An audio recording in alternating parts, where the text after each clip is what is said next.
మన దేశ మత్స్యకారులను రక్షించే క్రమంలో భారత కోస్ట్ గార్డ్ నౌక అగ్రీమ్ సాహసోపేతమైన ఆపరేషన్ చేసింది. పాకిస్తాన్ నౌకకు చుక్కలు చూపించింది. ఆదివారం మధ్యాహ్నం 3:30 మొదలైన ఆపరేషన్ సాయంత్రం దాకా కొనసాగగా భారత దూకుడు వల్ల పాకిస్తాన్ పోస్ట్ గార్డ్ సిబ్బంది తోకముడిచారు. ఈ ఆపరేషన్లో భారత్ ఘన విజయం సాధించినప్పటికీ భారత మత్స్యకారుల పడవ దెబ్బతిని సముద్రంలో మునిగిపోయింది. ఆపరేషన్ విజయవంతంగా ముగించిన అనంతరం అగ్రీమ్ నౌక సోమవారం ఓకా హార్బర్కు తిరిగి వచ్చింది.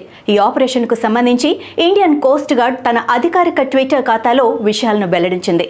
పాకిస్తాన్ మన దేశానికి చెందిన మత్స్యకారులను తీసుకువెళ్తున్నట్టు తమకు సమాచారం వచ్చిందని, ఆ వెంటనే రంగంలోకి దిగామని, సముద్రంలో హోరాహోరీ ఆపరేషన్ తర్వాత మన దేశానికి చెందిన మత్స్యకారులను విడిపించి సురక్షితంగా తీసుకురాగలిగామని ఆ ట్వీట్లో పేర్కొంది.